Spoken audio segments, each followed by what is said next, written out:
Hi guys, that's me, Robbie, of course, your friend and your English fluency mentor from EnglishHarmony.com.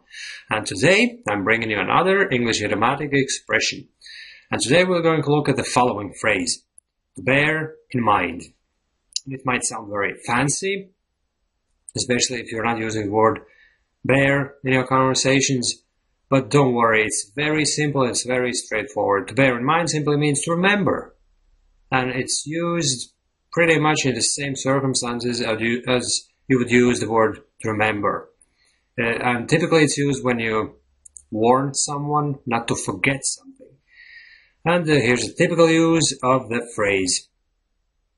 A wife might warn her husband not to forget that he has children on board while driving. Say, for instance, the husband is driving their kids to the swimming pool and the wife is staying at home to prepare dinner or do some housework, whatever.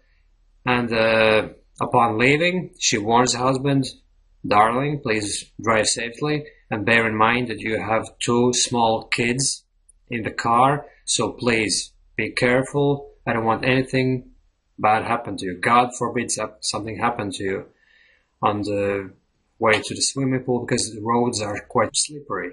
You know, the temperatures are dropping, and I'm really begging you, please be careful. So this is a typical use of the phrase, please bear in mind that you have children on board, you know. And here's another example.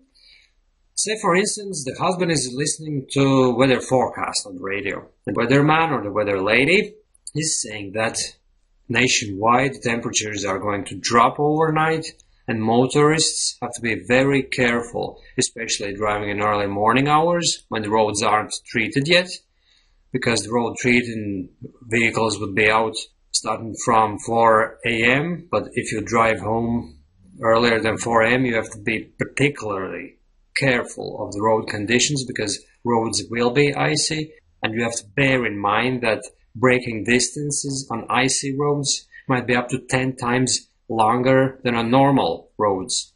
And this was another typical use of the phrase. You have to bear in mind that the braking distance is obviously much longer. So you have to drive slowly, and when you see an obstacle in front of you, you have to start braking gradually, decrease the speed, and bear in mind that the braking distance is much longer, and act accordingly, obviously. So these were the typical circumstances where the phrase to bear in mind is used. And just on the side note, the word bear in this phrase is the same word bear as in I was born in 1979. You know, it's the same word. To bear and born is a past participle, obviously. But we probably don't even think that it's the same word. But you know what, my friends? You don't even have to know that, you know. Everything in the English language have to be learned contextually. And all you need to do is that the phrase to bear in mind just has to be said, bear in mind. You don't need to know that it's the same word. You know, I was born and please bear in mind. There doesn't have to be a connection between the two phrases, you know.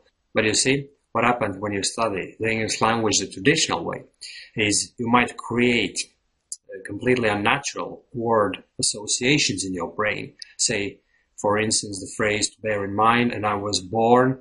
You might learn the two phrases in the same lesson when the verb to bear is mentioned. And you might write them all down in a column and learn the same phrases containing the word to bear all at once.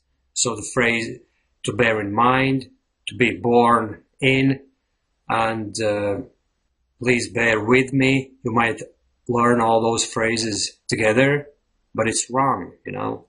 And by the same token, it's wrong to group phrases by the words they contain or by topics. Say, for instance, English idioms originating from nautical terms, you know. It might sound as a good idea, or food idioms, you know. It might sound like a good idea to group them by the words of the origin, you know, but it's not a good idea at all, because the common denominator in all those idioms is something unnatural, because you wouldn't be using those idioms when talking about food or about sea voyages or whatever. And in this particular case, you wouldn't be using the phrase to bear in mind and to be borne in and bear with me. You wouldn't be using them.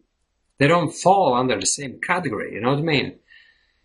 But what might happen if you learn them all at once is you kind of group them together, and then when you want to use them in real life, it might confuse you. Those phrases might kind of blend together, words might swap around, and then you might be a bit confused and you mightn't be sure which is the correct phrase or whatever. So it's best to learn one phrase and one phrase only, and then put it into different sample sentences. You can come up with a few yourself, you know.